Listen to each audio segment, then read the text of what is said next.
La primera conferencia tiene por título Critical Analysis of Ranking of Universities y está a cargo del doctor Joseph Berger, que como decía quien me antecedió en la palabra, es de la Universidad de Massachusetts en Boston, en los Estados Unidos de Norteamérica. Él es profesor de educación y decano de la Facultad de Educación y Desarrollo Humano de la Universidad de Massachusetts y decano asociado senior en la Facultad de Educación de la Universidad de Massachusetts en Amherst, donde también fue director del Centro para la Educación Internacional, y creo que el tema es muy adecuado para un seminario como Entre Pares, dado que hay multitud de rankings y cada día estos rankings pues impactan incluso los presupuestos de las universidades en México y estoy seguro en el mundo. So thank you very much for coming to Puebla, Professor, and you are now the speaker.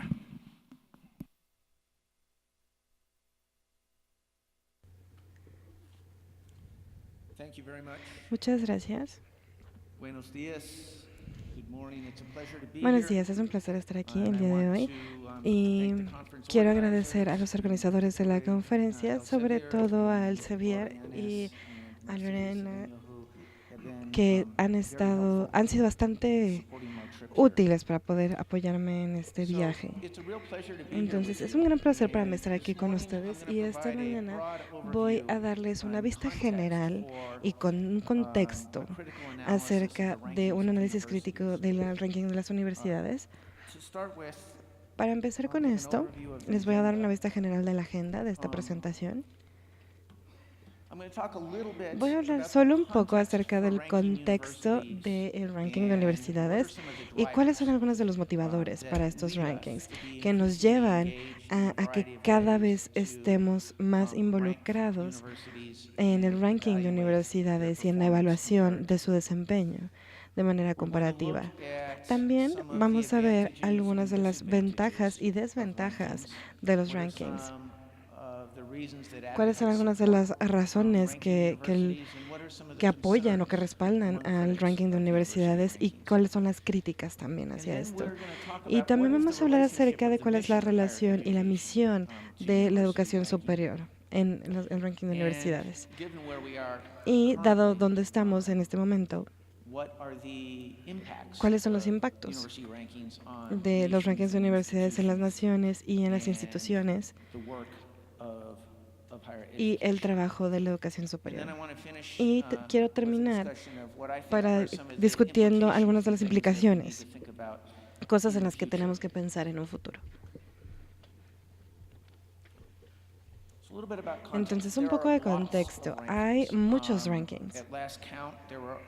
En el último conteo había más de 35 diferentes rankings globales o sistemas de ranking globales en varias universidades.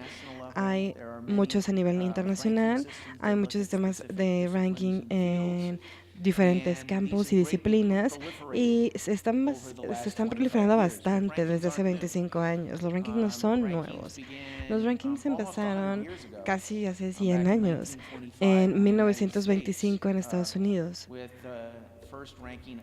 con el primer ranking de programas de posgrado.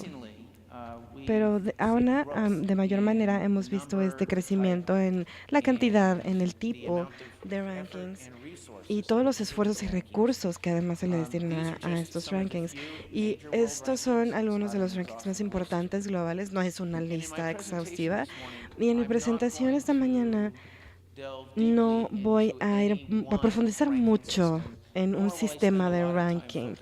Y no me voy a enfocar tampoco en una metodología en específico. Más bien lo que voy a hacer es que voy a hablar acerca del contexto global o amplio, cuáles son las implicaciones de los rankings para la educación superior. Es bastante interesante el momento de esta presentación, ya que el día de ayer en Estados Unidos, el reporte de US News, que es los rankings nacionales más utilizados ampliamente, ahora ya publicaron los rankings para 2019 de universidades en Estados Unidos. Y también fue muy interesante que uno de los grandes cambios en la metodología de este año, del ranking de este año en Estados Unidos, es que ahora están también viendo la movilidad social como uno de los factores que contribuye a la calificación general de las universidades en Estados Unidos. Entonces voy a hablar un poco más de eso en un minuto. Entonces vamos a empezar a hablar acerca de los motivadores. ¿Qué es lo que motiva la proliferación de los rankings y una mayor atención y una mayor inversión para el uso de estos rankings de varias maneras? Porque creo que es muy importante entender por qué hacemos las cosas que hacemos. Entonces, ¿por qué estamos tan involucrados con estos rankings? Y hay varios motivadores. Uno de ellos es que en las últimas décadas ha habido una preocupación más grande en cuanto al egalitarianismo. Necesitamos acceso adecuado y esto nos ha llevado a un crecimiento sustancial y el número de los estudiantes que tienen ya una educación superior, que necesitan educación superior y la cantidad y el tipo de universidades que pueden dar esta educación superior. Pero esto también nos ha llevado a una mayor competencia para los estudiantes. Entonces, las universidades han tenido que pensar más y más acerca de cómo posicionarse de mejor manera para poder atraer más a los estudiantes. Esto se relaciona con un interés público muchísimo mayor y atención de los medios, también de la educación superior. Entonces, tratamos de transmitir este mensaje para demostrar cuál es el impacto de nuestros programas en nuestras universidades. Entonces va a haber más competencia y va a haber más publicidad y va a haber más atención de los medios para poder incrementar el reconocimiento de nuestra marca. La globalización. La educación superior, como en el resto del mundo, está siendo un fenómeno global que se incrementa y está siendo utilizada de manera incremental como una exportación e importación de conocimiento de personas. Entonces, tenemos competencia muchísimo más grande, incluso ya fuera de nuestras fronteras.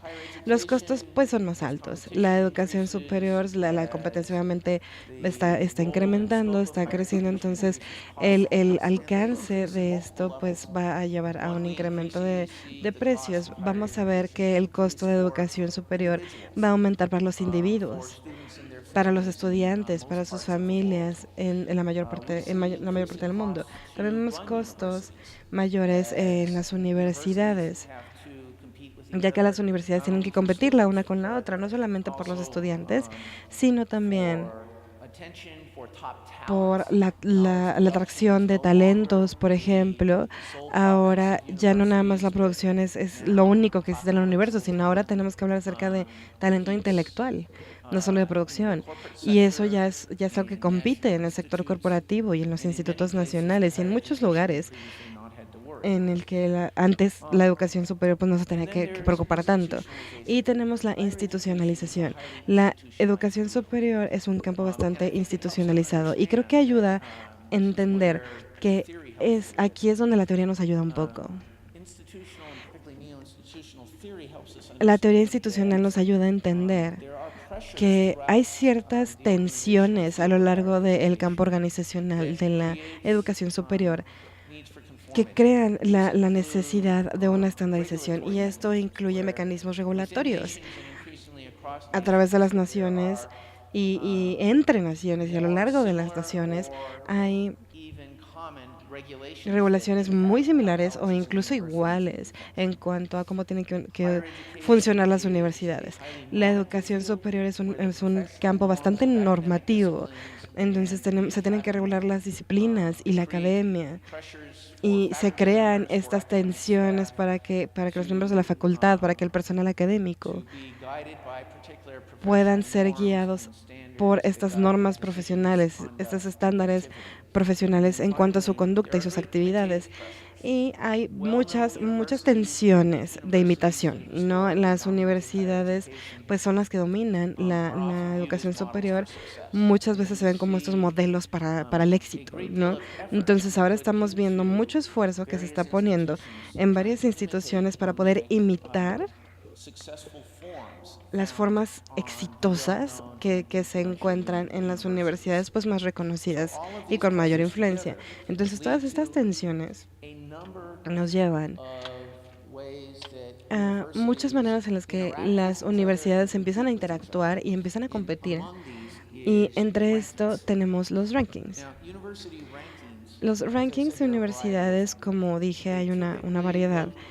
Generalmente ven algunas medidas en áreas clave de la educación superior, como el aprendizaje de los estudiantes, el impacto de la investigación, la productividad de la investigación, y ahora están viendo cada vez más la manera en la que la universidad está dando servicios públicos. Algunas de estas cosas son más fáciles de medir que otras, y la mayoría de los rankings son muy jerárquicos por definición y también involucran algunas calificaciones que se añaden o que son acumuladas en varias dimensiones. Algunas de esas calificaciones son medidas específicas en cuanto a desempeño y muchas tienen mucho que ver con la reputación. Y el equilibrio de estas medidas varía bastante en todos los tipos de ranking. Entonces, los rankings ya proliferan mucho y ahora hay muchos defensores de esto. Y algunas de las razones por las que se están defendiendo estos rankings como algo necesario y que son algo invaluable es que uno, pues brindan información conjunta transparente para las partes interesadas. Crean oportunidades para que los individuos que tal vez son padres que quieren mandar a sus familiares a las universidades, o tal vez fundaciones que quieren invertir en la parte de investigación de una universidad, o tal vez otras universidades que quieren saber con quién se pueden asociar. Pues estos rankings nos dan esta información compartida o conjunta. También existen las comparaciones justas a lo largo de diferentes segmentos de la educación superior interfronterizo. Entonces podemos ver varias instituciones, podemos ver su desempeño en un mapa vertical, lo cual nos permite ver que también se están desempeñando a las universidades. También tiene medidas objetivas que van a recompensar al desempeño que tenga más méritos. No, o sea, van a considerar los aspectos que ellos creen que tienen que ver con el mejor desempeño y lo que las instituciones y los programas tienen que ser recompensados. También, esto refuerza una competencia sana y virtuosa. La competencia nos lleva a un mejor desempeño, nos lleva a la innovación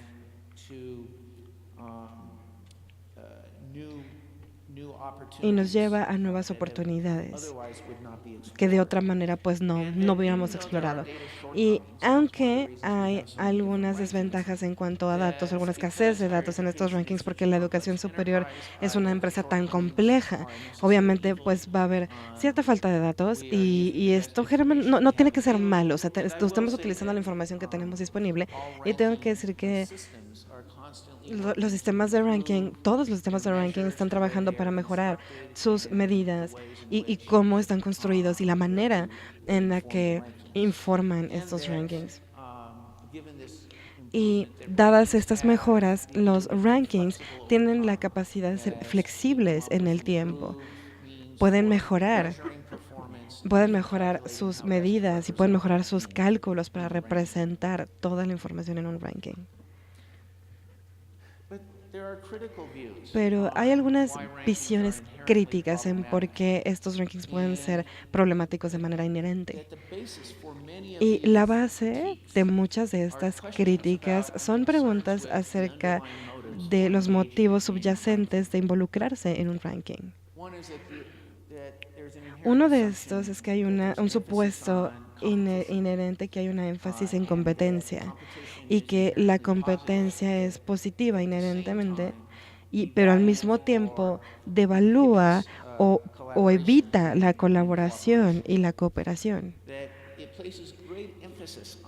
que hay mucha énfasis en la relevancia de estas instituciones como más grandes o instituciones insignia, y esto aumenta la competencia, y esto crea falta de equidad en todos los sistemas, ya que los recursos se canalizan a ciertas instituciones, lo cual les permite que pues tengan un mejor desempeño y los rankings sean mejores. Y que la estratificación es deseable, pero hay cierta énfasis en esta diferenciación vertical dentro de sistemas y por tanto tenemos una menor diferenciación horizontal, aunque sabemos de gran parte del trabajo que ha sido realizado por UNESCO, el Banco Mundial, acerca de la importancia de tener diferenciación horizontal muy diversificada en sistemas de educación superior en el mundo. Pero hay un supuesto que dice que la calidad académica se vincula con la economía también, que hay una prioridad en usar el conocimiento como una mercancía, como algo que se exporta, como algo que se importa, y eso es algo, y que sea algo que se pueda evaluar muy fácilmente cuál es el valor diferencial del conocimiento y la manera en la que se produce a comparación de otros. Y dado que la investigación es una de las cosas que se mide de manera más fácilmente en muchos de los sistemas de rankings, es el componente que tiene los puntos sumatorios, la mayoría de los puntos sumatorios en estos rankings. Y obviamente el deseo de ser el primero, ¿no?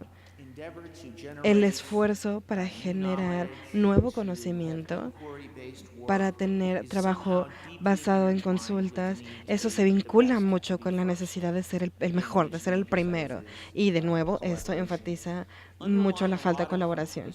Y bueno, muchas de estas críticas existen porque tenemos esta inquietud que solamente tenemos instituciones en una élite, ¿no? O sea, existe esta élite de instituciones y estos supuestos reproducen algunos problemas sociales dentro de la educación superior. Entonces, otras críticas.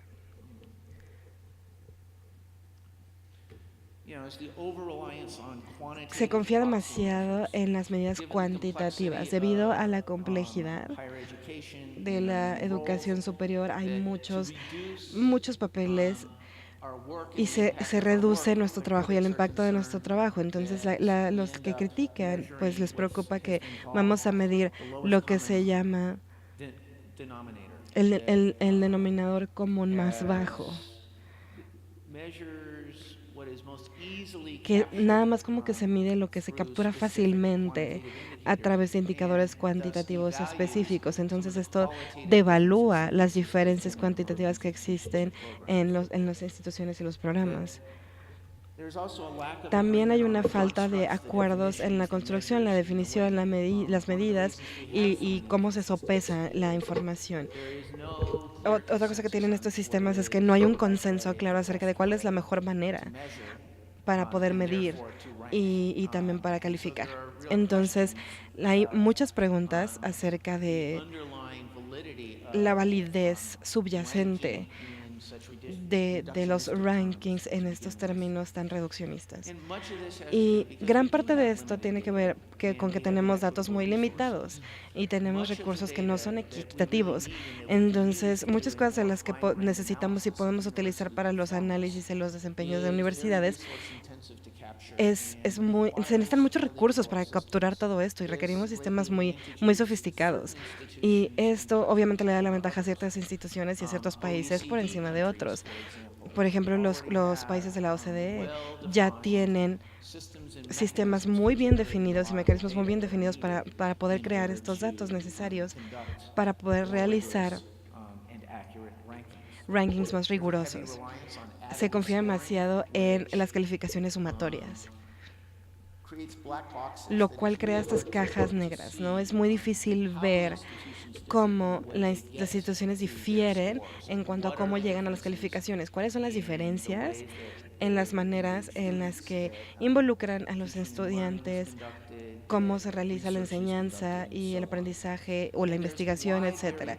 Y hay una gran variabilidad en los factores de control, como el tamaño de las instituciones, los recursos, hay énfasis en cierto tipo de disciplinas, la ubicación, de nuevo, nuestro país está ubicado en el norte global o el sur global, entonces ahí los sistemas tal vez tienen una tradición más arraigada o una participación más larga en estos sistemas.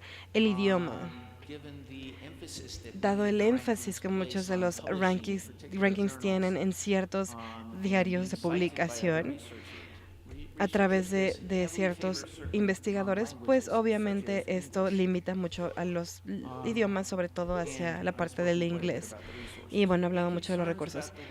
Y también la reputación. La reputación tiene que ver en los rankings. Y en algunos de los rankings, la reputación es tan importante o incluso más importante que el desempeño real. Y creo que en años recientes hemos visto que ya no se está enfatizando tanto la reputación y estamos enfatizándonos más en las medidas de desempeño, pero seguimos teniendo esta inquietud. Y finalmente, que los rankings promueven la reproducción social del orden existente en vez de la transformación social.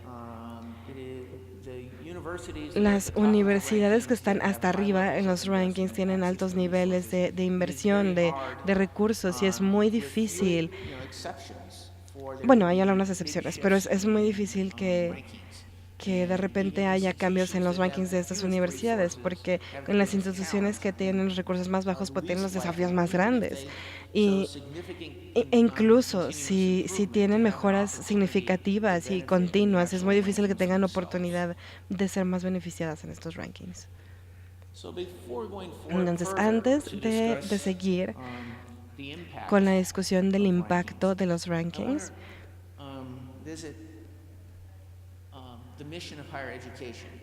vamos a hablar acerca de la misión de la educación superior. Y lo que tengo acá es la definición de la misión de la educación superior, que fue desarrollada por la UNESCO en una conferencia internacional en 1998.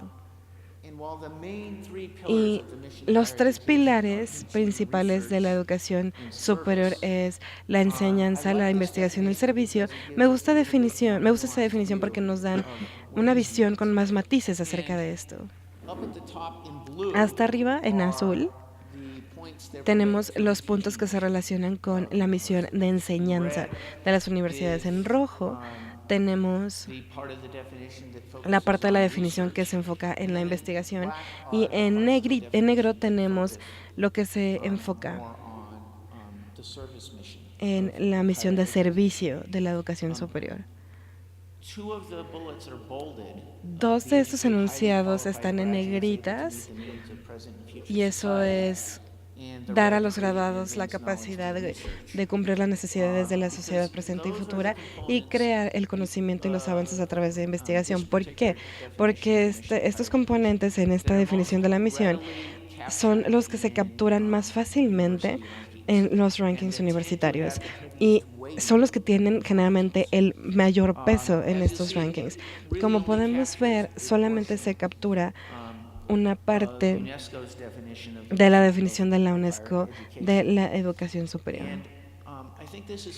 Y creo que esto es importante porque voy a hablar más en un momento acerca del papel que los rankings pueden tener como herramientas para poder promover la misión de la educación superior. Y creo que tenemos que reconocer que dados los diferentes rankings, que hay herramientas que son mejores para ayudarnos a entender y mejorar algunos aspectos de la educación superior que otros. Entonces, de manera ideal, la misión de la educación superior está balanceada. Tenemos estos tres conjuntos de actividades que es enseñanza, investigación y servicio. No solamente tienen un equilibrio, sino que más bien se motivan el uno al otro. Y es una de las razones por las cuales tenemos esta imagen de estos engranes, porque el conocimiento lo producimos en nuestras aulas, entonces empezamos a producir estos ciudadanos futuros y académicos futuros y estos graduados de las universidades, y el conocimiento que nosotros producimos van a informar al servicio público también, lo cual va a darnos el contexto y los desafíos para poder cubrirlos con nuestra enseñanza y nuestra investigación. Pero con los rankings, generalmente no vemos un equilibrio, y si vemos todos los rankings que existen, la investigación es la que tiene un papel muchísimo más importante después de la enseñanza, e históricamente se pone muy poca atención en el servicio público. Empezamos a ver algunas medidas ya un poco más equilibradas sobre el servicio, pero de nuevo, el reporte de US News está haciendo esos ajustes para ver qué también la educación superior está hablando de la movilidad social para darle oportunidades a los estudiantes a llegar a la educación superior. Entonces, así son algunas de las maneras en las que empezamos a evaluar y a examinar el papel de las universidades, el papel que deben tener las universidades, no nada más para promover oportunidades individuales, sino también equidad entre todos los grupos y las comunidades. Y también van a escuchar un poco acerca de cosas como el análisis de las métricas en la web para ver hasta qué punto el conocimiento que nosotros producimos se está usando de manera más amplia en Internet, y cómo estamos utilizando los datos que reunimos en Internet para poder tener un impacto. Pero aún tenemos un desequilibrio en cuanto al énfasis de los rankings, y para poder informarnos acerca de cómo podemos hacer las cosas. Entonces, ¿cuáles son algunos de los impactos nacionales e institucionales? El primero es que hay una atención mayor en el uso de los rankings, lo cual nos ayuda a ponerle también más atención a la educación superior, y esto ha aumentado la visibilidad de la educación superior y por cómo es importante y cuál es el papel que tiene que tener en nuestras sociedades. Entonces, los rankings han ayudado a promover una mayor atención a la educación superior, incluyendo que el conocimiento sea accesible para varias partes interesadas que generalmente no tenían este acceso. Los rankings también enfatizan el desempeño y las métricas y las medidas y el uso de datos y de evidencia para poder tomar decisiones informadas. Entonces, pensamos acerca de las medidas que se necesitan para informar a los rankings, y esto nos lleva a ver un poco más qué es lo que estamos haciendo en nuestras universidades, y vamos a tomar mejores decisiones. Se promueve también una competencia y una estratificación vertical dentro y entre países.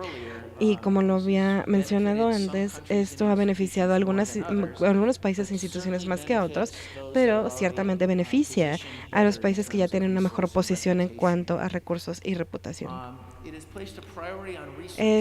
Se tiene una prioridad en la investigación, obviamente a costa de la enseñanza y el servicio. Y les voy a dar algunos ejemplos. Hay muchos países que han creado políticas nacionales acerca de la promoción de la facultad para rangos más altos, y muchos de estos han adoptado políticas que reflejan este énfasis en varios rankings internacionales, y cosas como la productividad de investigación o las citas, el porcentaje de citas ya tienen un papel muchísimo más grande. Y esto sucede en países en donde los miembros de la facultad no tienen tanto acceso a los recursos necesarios para poder tener laboratorios de vanguardia o, no sé, para poder reunir datos de varias maneras, o tal vez no tienen alguna manera de hablar inglés, o no tienen diarios que estén en inglés,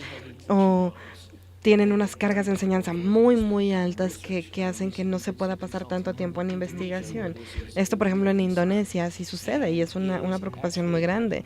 Y se tienen impactos muy negativos en cuanto a la retención de estos miembros de facultades.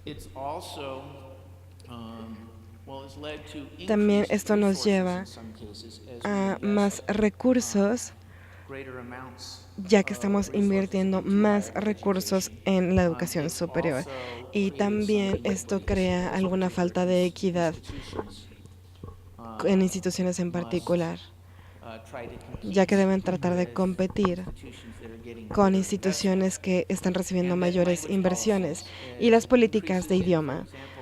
Esto, por ejemplo, las instrucciones en ciertos idiomas, muchos programas en países que no hablan inglés, por ejemplo, en Holanda, ahora requieren que el inglés sea el medio de instrucciones en ese nivel.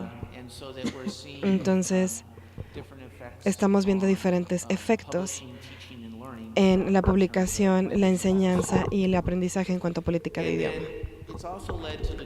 Esto nos lleva también a un crecimiento de control de calidad y ya platicaremos de esto. Es decir, las formas en las que podemos tomar la responsabilidad en los sistemas de educación superior para garantizar que tenemos calidad para todos, pero también un deslinde de responsabilidades, gobernanza, cuestionar al gobierno sobre el sistema de educación superior, preguntar si la misión está ayudándonos a utilizar los recursos eficientemente. Y rápidamente voy a cambiar un poquito de tema.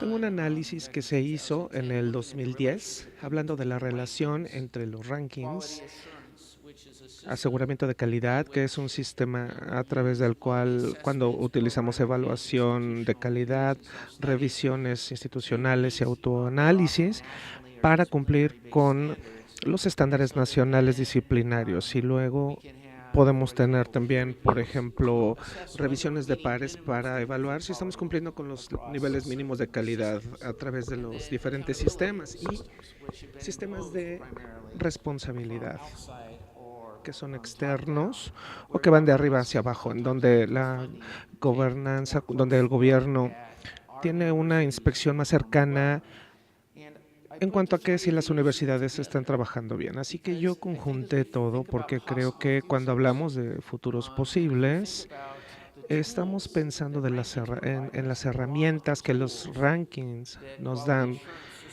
las herramientas que nos dan las evaluaciones y las herramientas que nos dan los sistemas de delimitación de responsabilidades.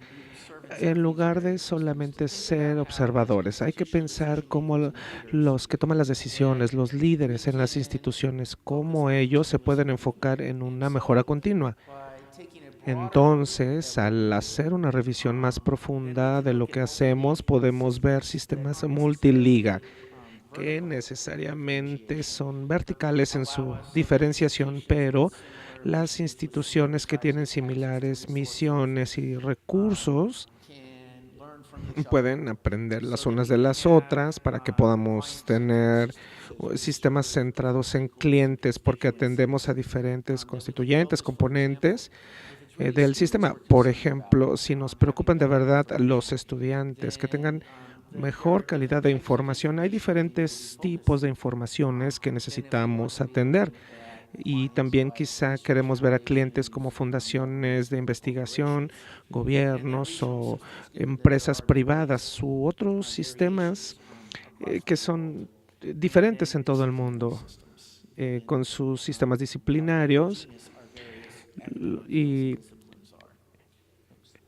sobre todo previendo cómo tan heterogéneas son las disciplinas. Entonces, no podemos ignorar los rankings.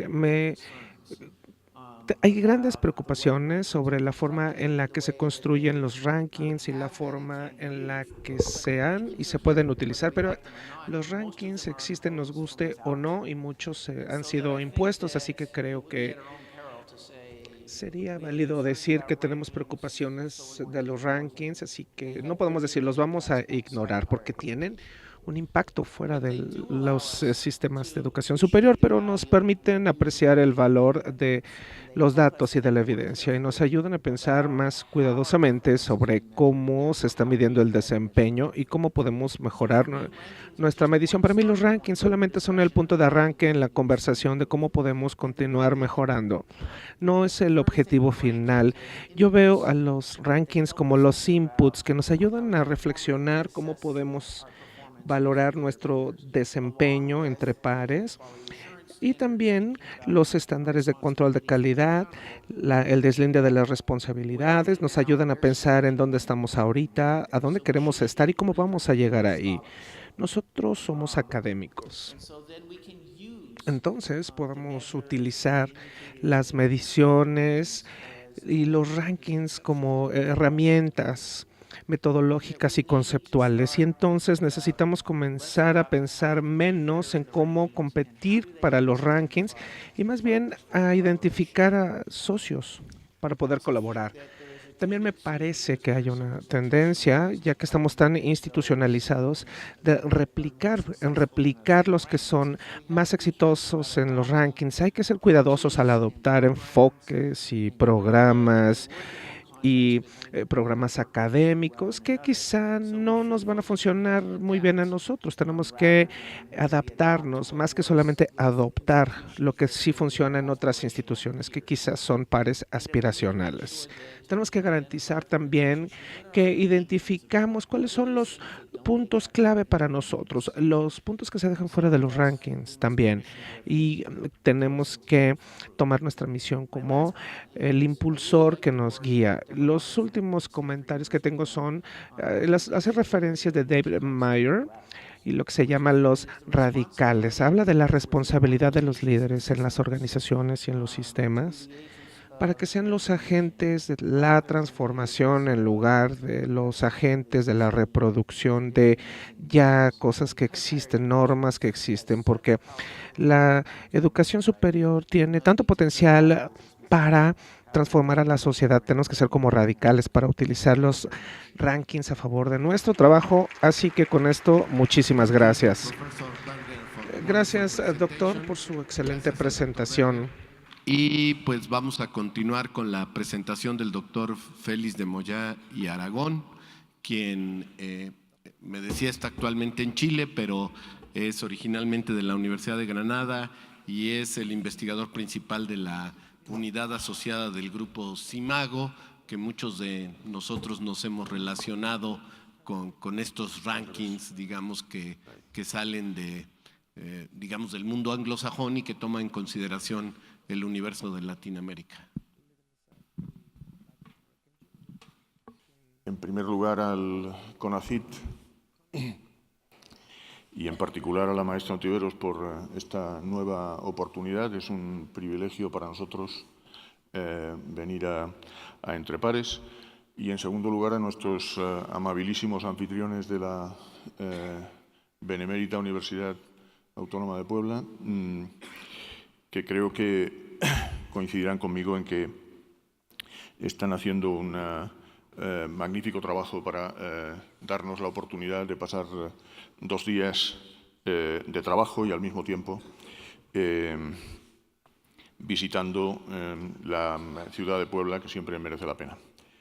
Lo que yo les voy a contar está dividido en 2 partes, básicamente. Primero voy a hacer lo que para algunos probablemente será un recordatorio de la metodología que nosotros utilizamos en el ranking y haré algunas referencias a las metodologías que utilizan otros rankings de universidades y en la segunda parte me centraré en la presentación de los resultados en lo que afecta a las universidades mexicanas.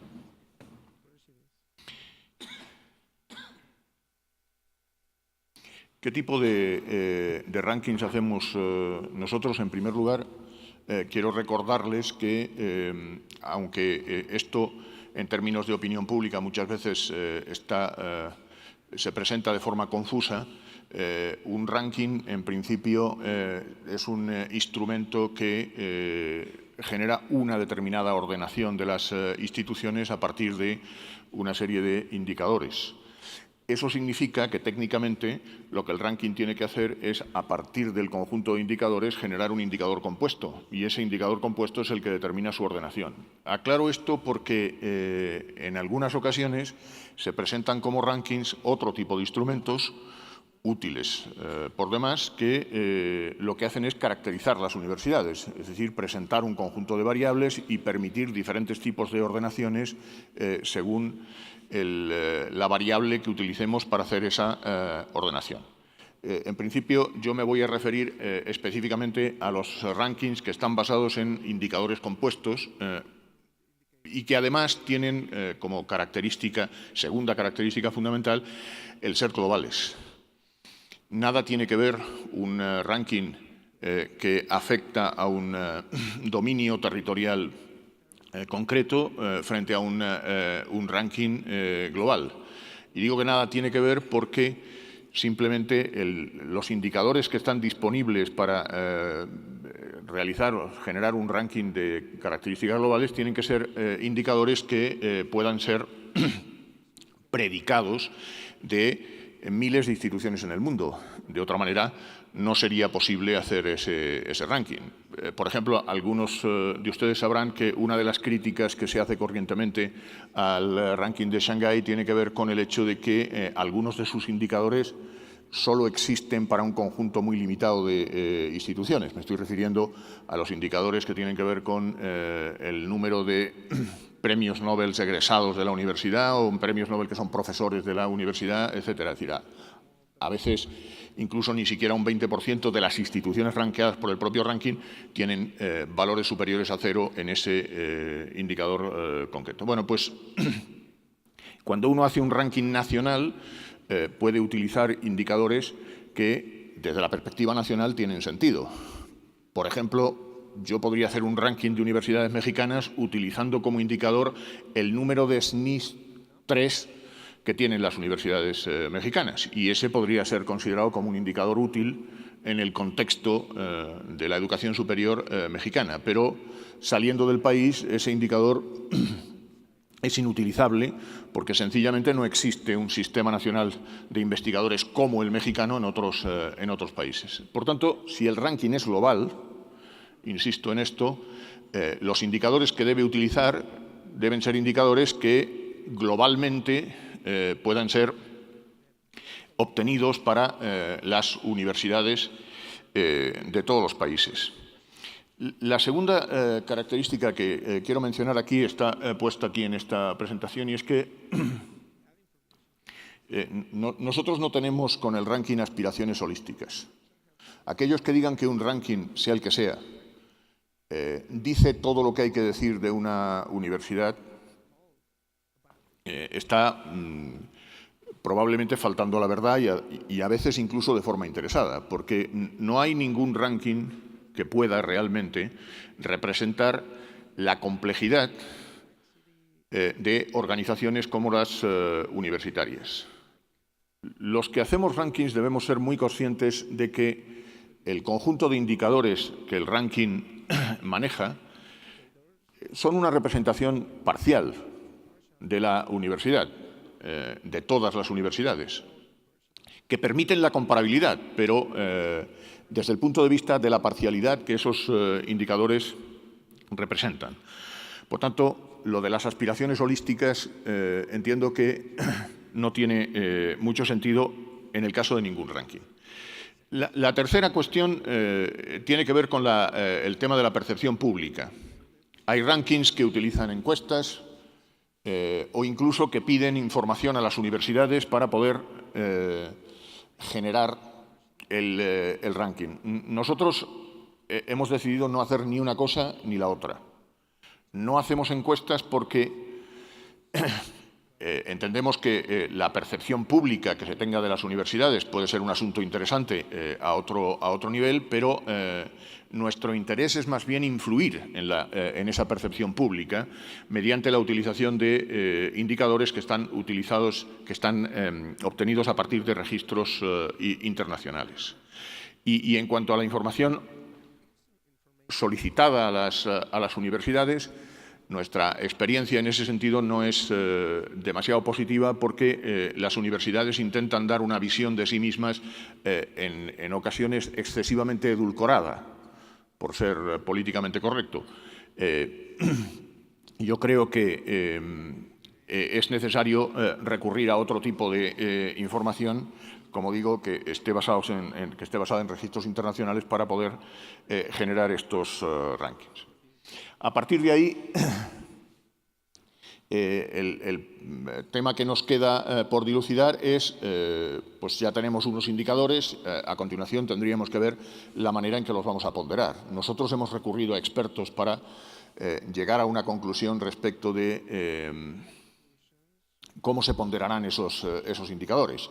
Y en esto tengo que decirles que no existe consenso realmente. Probablemente a muchos de ustedes les parecerá que el darle un peso mayor o menor a tal o cual aspecto de la vida académica pues es un asunto que está sujeto a interpretaciones.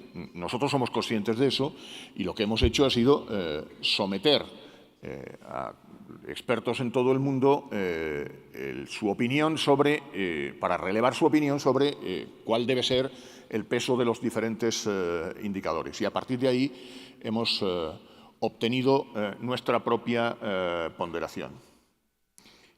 Y una última referencia de carácter general. Los rankings están afectados muchas veces por el problema, lo que podríamos llamar el síndrome del tamaño. Es decir, las universidades que son más grandes desde el punto de vista de su actividad, no estoy hablando del número de estudiantes o el número de profesores, sino desde el punto de vista de su actividad, resultan ser más grandes, tienden a tener posiciones más destacadas en los rankings frente a las universidades que son más pequeñas. Nosotros, como veremos ahora después por los resultados, entendemos que el tamaño es importante, pero no lo es todo. Debe haber elementos basados en el desempeño que también deben ser tenidos en cuenta a la hora de rankear las instituciones. Y a partir de aquí, pues, ¿qué fuentes usamos? Nosotros hemos dividido los indicadores en tres factores, tres grupos de indicadores, los que tienen que ver con investigación. La fuente utilizada aquí es Scopus. Desde nuestro punto de vista, la base de datos más comprensiva de cuantos existen en el mundo para relevar la producción científica. En cuanto a la innovación, utilizamos PatStat, que es la fuente de información elaborada por la European Patent Office y que nos permite generar algunos indicadores relativos a la innovación. Y, en tercer lugar, el impacto social lo analizamos a partir de información fundamentalmente basada en web. Las fuentes de información que usamos ahí son Google y Ahrefs. De esta manera se ponderan los indicadores. El 50% de nuestro indicador compuesto es investigación. Nosotros entendemos que la investigación es un proxy de la excelencia académica. Ya lo ha dicho el profesor Berger anteriormente, y en ese sentido y en eso coinciden muchos expertos, hemos asignado un 50% del peso total del indicador compuesto a la investigación y está basado en esos 8 indicadores que tienen pesos diferentes. La innovación representa un 30% y lo que llamamos societal factor el 20%. Y como ven ahí están recogidas las fuentes de las que obtenemos esa información. En esta tabla pueden ver específicamente los porcentajes asignados a cada uno de los indicadores. El 50% de la investigación, el 30% de la innovación y el 20% del factor social. Cada año hacemos una actualización de estos indicadores. Este año hemos incluido solo uno nuevo en el factor innovación y el año que viene volveremos a incluir algunos nuevos indicadores. Tratamos de que la proporción 50-30-20 no varíe, aunque la composición interna de cada uno de esos factores sí puede hacerlo. Y les recomiendo que cuando tengan oportunidad de mirar esto más despacio, vean, entre paréntesis, he puesto qué indicadores son size dependent y cuáles son size independent. Es decir, cuáles dependen de los tamaños y cuáles de los tamaños institucionales y cuáles no. Como verán, la mayoría de los indicadores dependen de los tamaños. Lo que hemos observado es que cuando el peso del desempeño aumenta considerablemente, las ordenaciones resultantes son difícilmente aceptables por las comunidades académicas. Es decir, podemos ser muy críticos con eso que algunos han llamado la harvardización de las universidades y que achacan a los rankings, el que todas las universidades quieren, o algunos pretenden que todas sean como Harvard. Sí, pero si no viéramos en un ranking en las primeras posiciones a Harvard, Stanford, el MIT o universidades de este tipo, probablemente no nos gustaría el ranking. Yo no digo que esto sea una buena solución, pero lo que digo es que la percepción social parece estar trabajando con unos ciertos a priori respecto de qué es lo que esperamos ver en un ranking. En el caso de México ocurriría exactamente igual. ¿Sería aceptable que un ranking dijera que la UNAM no es la primera universidad del país? Probablemente, desde ciertos puntos de vista, esto no sería incierto. Desde luego que no. Pero si vamos a hacer un ranking con una sola ordenación y el ranking pretende medir características que son muy transversales en las universidades, lo contrario sería bastante improbable. Bueno, esto es simplemente para que vean cómo se distribuyen las universidades ranqueadas en el mundo. Como el ranking tiene un nivel de entrada que está basado en un mínimo de producción científica, ustedes se pueden imaginar que aquellos países del mundo que invierten más en ciencia son los que tienen más instituciones ranqueadas y los que invierten menos pues tienen menos instituciones por razones que no necesito abundar en ellas.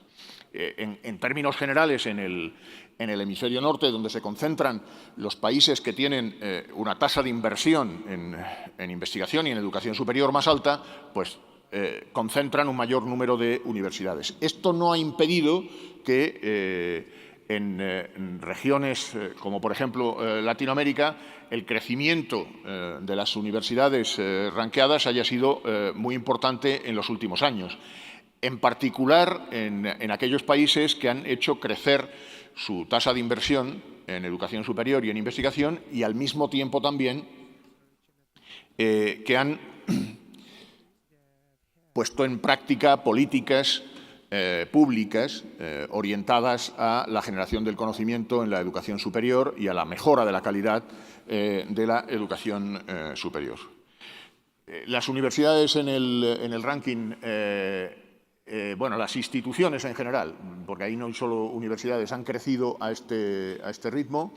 En el último año, particularmente, ha habido un crecimiento mayor que en los años anteriores como consecuencia de la finalización del periodo de crisis económica que ha afectado mucho a la educación superior en general en el mundo. Y entonces la finalización de ese periodo de crisis ha hecho que en el último año se produzca un salto importante en el número de instituciones. Estas son las instituciones ranqueadas, las que superan ese umbral mínimo de producción científica, que son 100 trabajos anuales con visibilidad internacional. México ha llegado a 38 universidades que superan ese nivel. En total, en México, independientemente de cuántas universidades registren los poderes públicos en el país, hay 315 instituciones de educación superior que tienen algún resultado de investigación con visibilidad internacional. Así sea un trabajo. 315. 38 superan el umbral 100. Y estas que superan el umbral 100 son justamente las que han venido creciendo desde las 24 que había en el 2010 hasta las 38 de este último año. México, que es el segundo país de la región en producción científica, detrás de Brasil y por delante de Argentina, Chile y Colombia, esos serían los cinco primeros. También es el segundo país en número de universidades que superan ese umbral que permite su ranqueo. La distribución de nuevas instituciones por regiones del mundo, como verán, es muy importante que han crecido justamente aquellas universidades donde la superación de la crisis económica pues, ha beneficiado de manera más significativa a esas universidades, y entonces han sido Asia y Europa Occidental las regiones del mundo en las que mayor número de universidades se han introducido en el ranking. Si analizamos la distribución de universidades por regiones en el mundo, ahí ven cuál es la situación de América Latina. América Latina es una región extremadamente heterogénea en este sentido. Hay regiones que tienen una mayor homogeneidad en cuanto a los resultados de las universidades, porque es posible encontrar alguna universidad que está entre las 100 primeras del mundo en América Latina, y luego hay una gran concentración de universidades que están en la parte final del ranking. Esto se debe fundamentalmente a que hay un movimiento importante en la región para que las universidades que eran solo teaching universities se incorporen a actividades de investigación, y esto hace que estén entrando muchas instituciones en la parte final de la distribución de universidades ranqueadas. La UNAM, como pueden ver ahí, es la segunda universidad de la región y está, dependiendo de los años, siempre entre las primeras 500 universidades del mundo. Algunas veces incluso ha estado en posiciones entre las primeras 200, incluso. En este momento la situación es la que ven ahí, exactamente.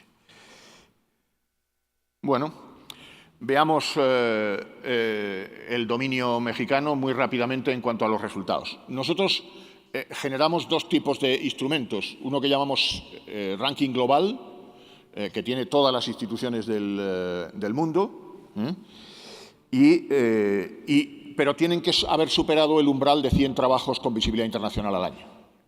Y luego generamos este otro instrumento, que es el SIR, el ranking iberoamericano de universidades, solo de universidades, y ahí están todas las universidades, aunque tengan una producción, como decía antes, de un solo trabajo. En el caso de México, en el primero, en el global, hay 38 universidades. En el caso del iberoamericano, habría aquí 315 universidades. Esta es la primera parte de los resultados nacionales. Aquí estarían básicamente todas las instituciones que han venido estando en el ranking prácticamente desde que lo comenzamos a hacer en el año 2009, ¿no? Quiero recordarles que nosotros no hacemos un ranking de producción científica, sino que utilizamos el conjunto de los indicadores que les he mostrado antes, y por tanto aquí puede haber universidades que tengan una mayor producción y sin embargo tengan una posición menos destacada. La primera columna de números es la posición nacional, y la segunda es la posición, en el año 2018, la posición global de las universidades. Tradicionalmente han estado en las primeras posiciones del ranking casi siempre las 4 grandes universidades de la Ciudad de México. Esto ha cambiado el último año porque han empezado a aparecer algunas universidades que se sitúan entre las primeras posiciones, desplazando ya por primera vez a alguna de las universidades de la Ciudad de México.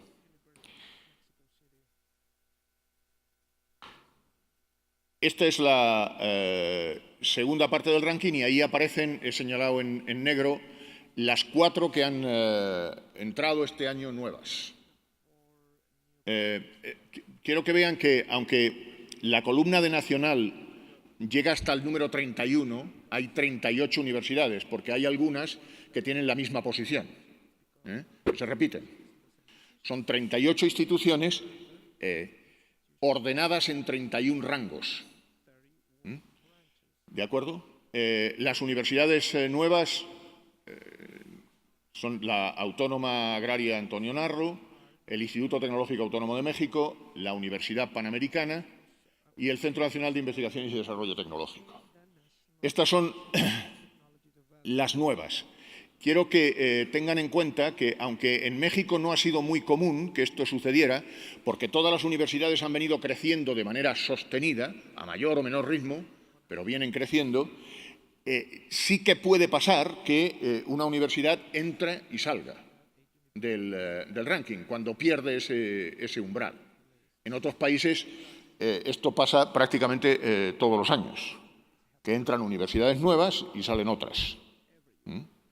Porque las universidades algunas veces tienen comportamientos erráticos en cuanto a sus resultados de investigación.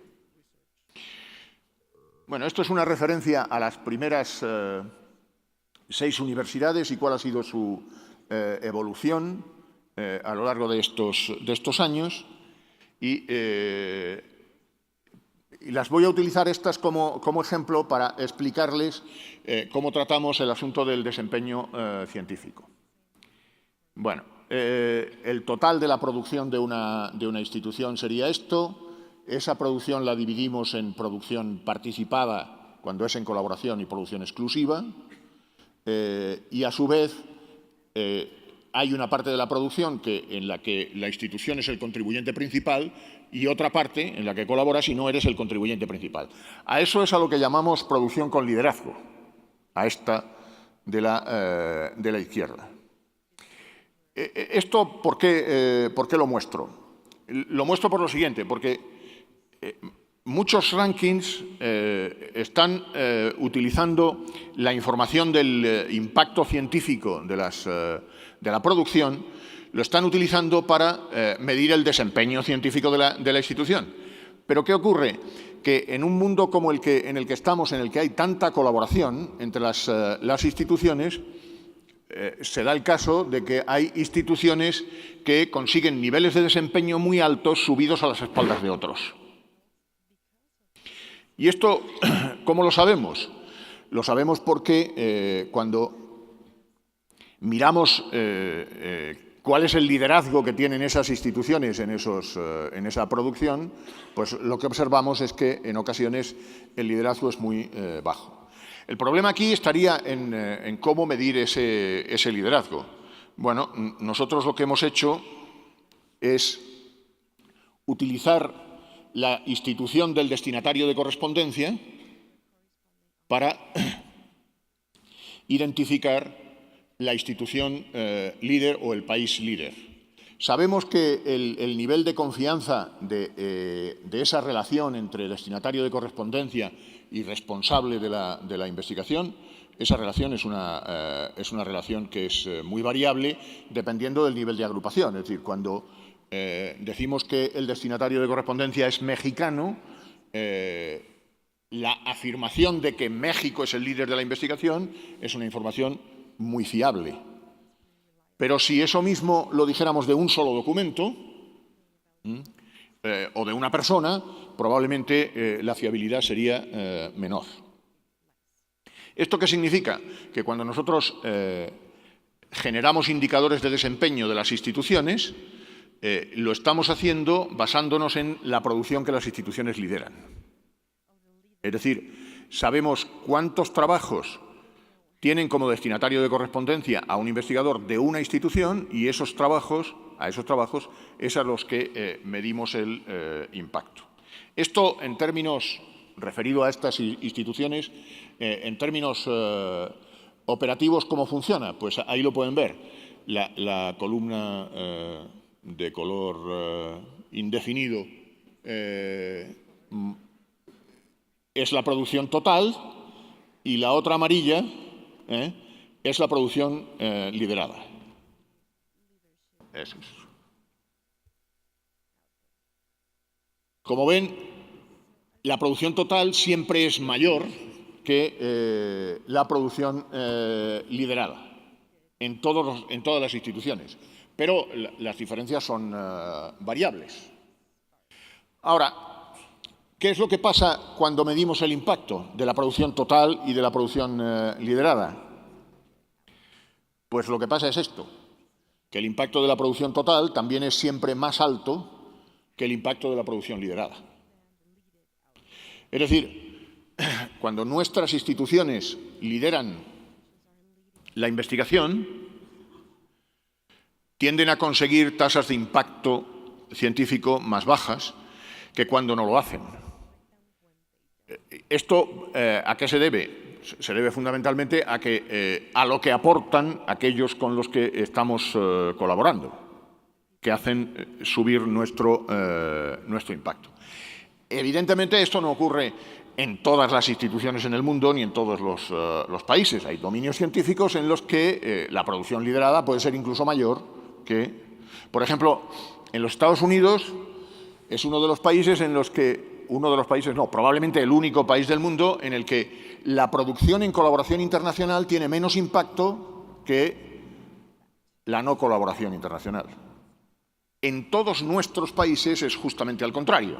Cuando colaboramos internacionalmente conseguimos más impacto que cuando no lo hacemos. Bien, pues a partir de estos criterios hemos generado esto, que no pretendo ni mucho menos que se fijen en los números, sino simplemente en los colores. Porque los colores lo que representan, de rojo a verde, son los valores de más bajos a más altos de cada uno de los 13 indicadores para generar este indicador compuesto que está aquí en la columna de la izquierda para cada una de las universidades. Por ejemplo, la UNAM, que tiene un indicador compuesto con 4.9, a mucha distancia de la segunda institución, el CIMBESTAB, que, por cierto, el CIMBESTAB es una de las instituciones que tiene un impacto científico más alto en el país, por encima incluso de la UNAM, y esto le hace colocarse en esa segunda posición, al margen de su producción. Bueno, pues la UNAM tiene, como pueden ver, muchos verdes. El más fuerte de todos es el de producción científica y también el de web links, que son los enlaces que el conjunto de las instituciones en el mundo ponen en las páginas web a las páginas del dominio UNAM. Es decir, ese indicador del Societal Factor y el indicador de producción son los indicadores que permiten a la UNAM conseguir una mejor posición, no solo en el país, sino también en el mundo. Claro, es verdad que esos dos indicadores son indicadores fundamentalmente de tamaño, lo mismo que otros que aparecen ahí también son de tamaño, pero si la tasa de impacto científico, que es el segundo de los indicadores, o la de impacto tecnológico, que está allí más a la derecha, fueran considerablemente más bajos, entonces la UNAM no podría mantener esa primera posición. Luego, al final, la posición es el resultado de un balance entre indicadores que representan el tamaño institucional y, por tanto, la capacidad para producir conocimiento, para tener impacto social, para tener impacto tecnológico, etcétera. Un balance entre esas capacidades y el desempeño que se consigue. En cada institución se puede hacer un análisis muy minucioso de qué es lo que le hace subir y qué es lo que le hace bajar. Por ejemplo, el impacto científico más alto de estas instituciones que están aquí lo tiene el Tecnológico de Tijuana. Una institución que tiene la producción muy centrada en un solo campo, computación, fundamentalmente, y con un nivel de impacto muy alto. Impacto de la producción liderada, insisto, no el impacto de la producción total. En el caso de otras instituciones, como por ejemplo pues, la Universidad de las Américas de Puebla, es una universidad que tiene también un impacto en términos relativos alto, o el TEC, son universidades también que han desarrollado políticas. Algunas universidades privadas en el país han desarrollado políticas, incluso yo diría que agresivas, para subir sus niveles de desempeño científico, y esto pues produce este efecto. Esto no es fácil de hacer en todas las áreas ni en todos los tipos de instituciones, porque los modelos de gobernanza a veces no lo facilitan. Bueno. Universidades candidatas a entrar en el ranking el próximo año, las que están ahí arriba.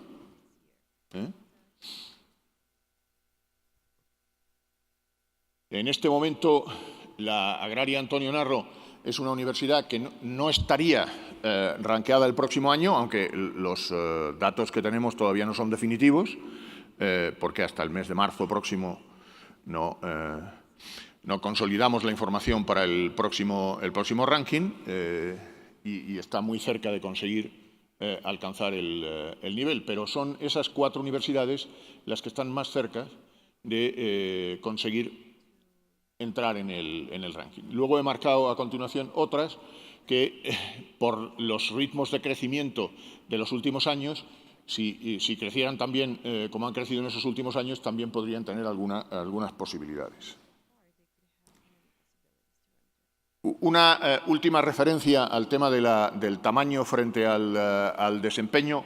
He seleccionado aquí las instituciones de salud mexicanas, y ahí pueden ver cómo se ordenan por producción. El Instituto Mexicano de Seguro Social aparece en la primera posición. Y ahora voy a cambiar el orden y las voy a ordenar por impacto. ¿Ven? Entonces, la ordenación es muy diferente, obviamente, porque aquí estamos considerando el impacto normalizado de la producción total, en este caso, y esta ordenación sirve para que podamos entender cómo es el balance entre tamaño y desempeño que determina la posición final en el ranking, para estas instituciones y para las universitarias también.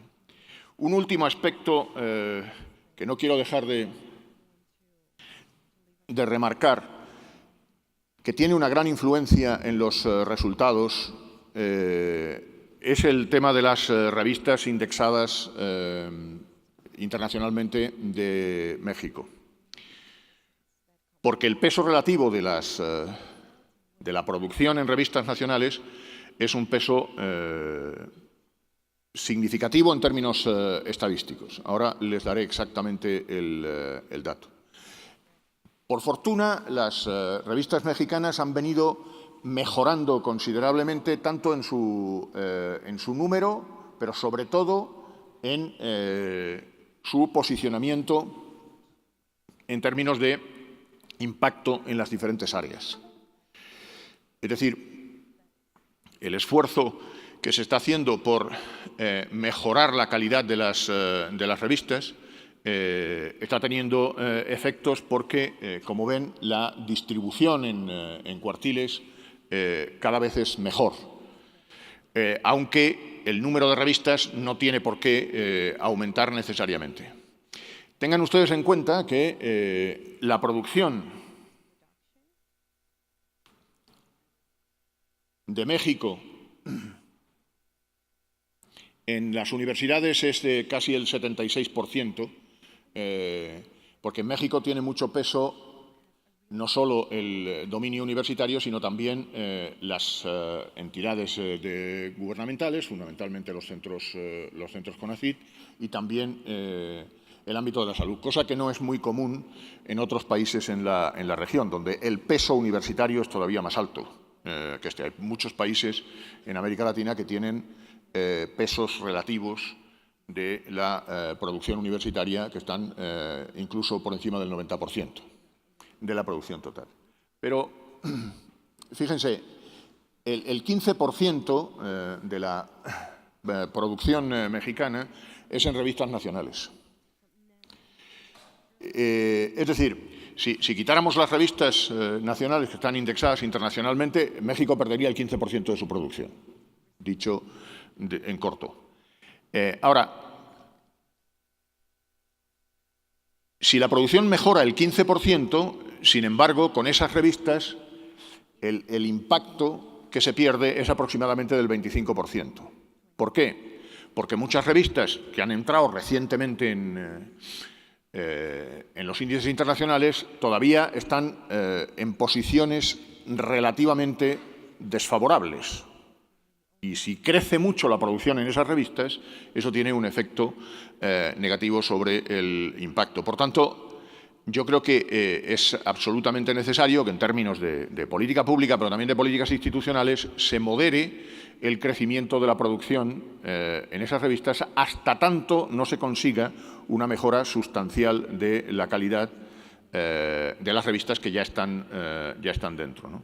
Algunos investigadores a veces se lamentan de que si hubiera más revistas mexicanas indexadas en los índices internacionales, pues tendríamos más posibilidades de publicar en esas revistas. Bueno, esto, primero, tenemos algunos contraejemplos que lo que dicen es que resulta más difícil a veces publicar en las revistas nacionales que en revistas internacionales, porque hay una saturación, una sobredemanda de esas publicaciones. Y, por tanto, yo no estoy muy seguro de que realmente esa producción aumentara si fueran a aumentar también esas revistas. Algunas de estas revistas tienen tasas de colaboración, de producción internacional muy altas.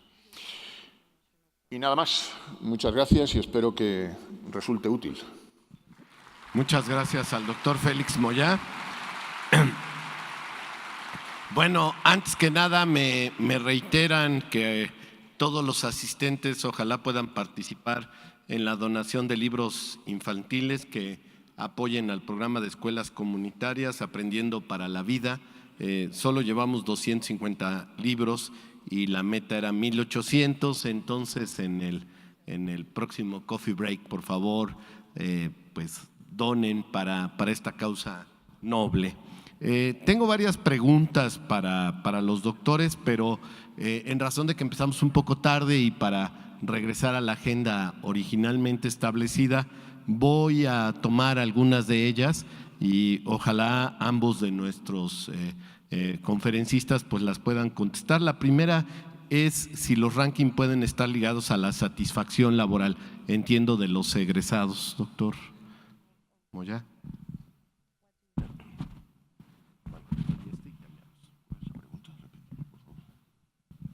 Que si los rankings estarían ligados a la satisfacción laboral, supongo de los egresados, ¿no? Que ellos se encuentren satisfechos con lo que aprendieron.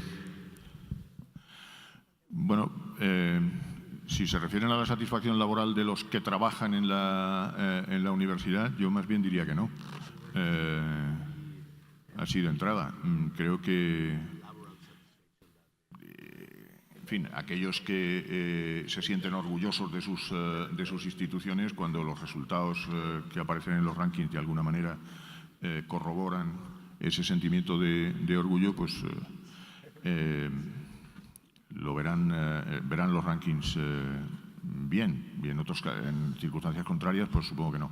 Ahora, si la pregunta tiene que ver, como decía el moderador, con las salidas profesionales de los egresados, yo creo que los rankings que han sido diseñados con la intención de ayudar a elegir universidades, en Estados Unidos, por ejemplo, hay varios de esos rankings y en Europa también hay alguno, como por ejemplo el Multirank, que tienen esa clara orientación, la de ayudar a elegir universidad.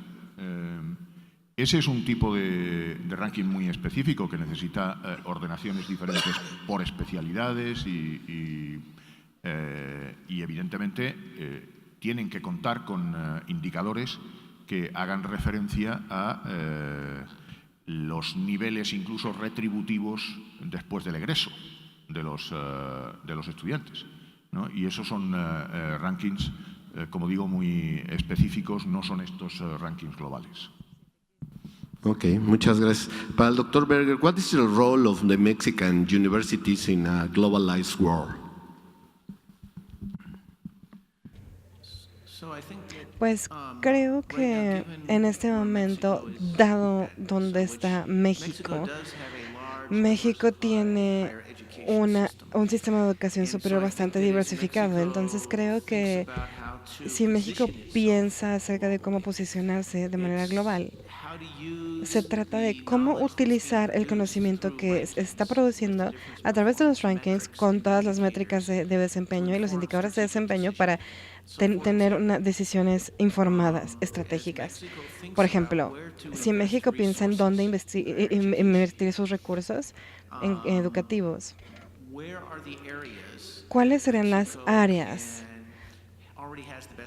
en las que México tiene la mejor tracción en este momento? Para algunas instituciones, pues tienen los datos como la UNAM, es como una institución integral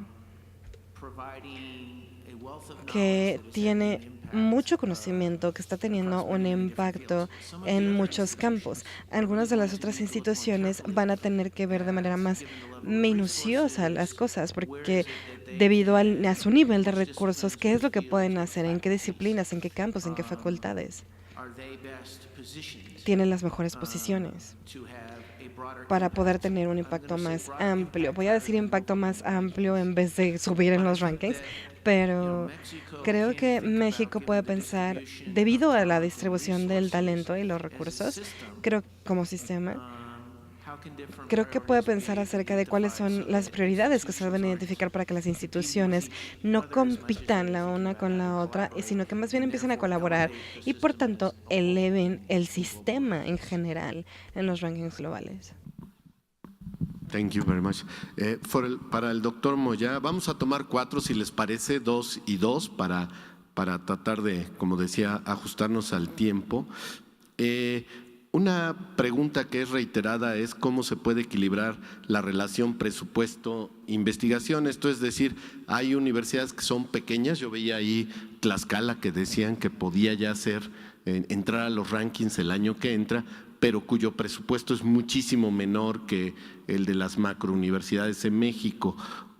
¿Cómo se puede ponderar esto, o si lo hacen a través de los índices que ustedes elaboran en CIMAGO?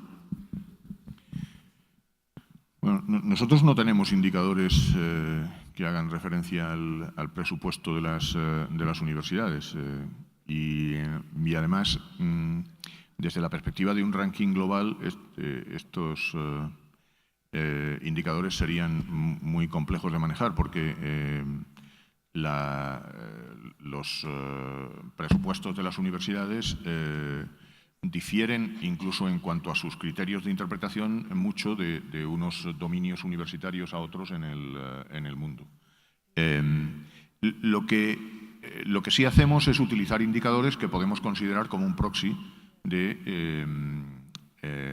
del gasto que hacen las universidades o del que pueden hacer en los diferentes aspectos de la vida académica. Entonces, por ejemplo, para una universidad pequeña, lo que no puedes ganar en producción lo puedes ganar en impacto. Y ahí hay universidades muy pequeñas, incluso más pequeñas que Tlaxcala, que ya han entrado al ranking y que consiguen posiciones destacadas en el ranking como consecuencia precisamente de sus niveles de desempeño. Levels. Muy bien. All right. And the last question for Dr. Berger. ¿Cuál es su opinión acerca de que los estudiantes decidan en qué universidad debe obtener, a qué universidad deben entrar con base en el ranking y no otros aspectos? Creo que los rankings les pueden dar un desafío muy grande a los estudiantes, porque los rankings son calificaciones sumatorias y los estudiantes no entienden en realidad qué hay en ese ranking, no entienden cuáles son los componentes de los rankings y cómo lo hacen. Solo ven como esta diferenciación vertical y no les ayuda a entender cuál va a ser la vida del estudiante en esa universidad. Entonces, por ejemplo, algunos rankings tienen un mayor énfasis en la productividad de investigación. La productividad de investigación lo sabemos en cuanto a estudios de involucramiento de estudiantes, pues no tiene un impacto tan grande en su vida cotidiana en la universidad. Entonces, ¿qué rankings le ponen más atención, por ejemplo, a las tasas de éxito de los estudiantes, ¿no? O que incorporen los objetivos de los estudiantes, o que vean indicadores de satisfacción de los estudiantes, o la tasa de empleo de los estudiantes después de graduarse. Pero los rankings generales no ayudan a los estudiantes a saber esto, pero si pudiéramos enfatizar el dar información acerca de las medidas del éxito de los estudiantes para que los estudiantes puedan utilizar estas medidas para tomar decisiones acerca de la universidad que sea la mejor para ellos, eso va a ser muchísimo más útil que ver los rankings generales. Muchas gracias. Bueno, la organización de Entre Pares disfrutó mucho su charla y tiene este reconocimiento para usted. Muchas gracias. And the same for Dr. Moya. Thank you very much. Y muchas gracias a ustedes por asistir y oír esta presentación. Y les dejo la palabra a mis colegas de la universidad.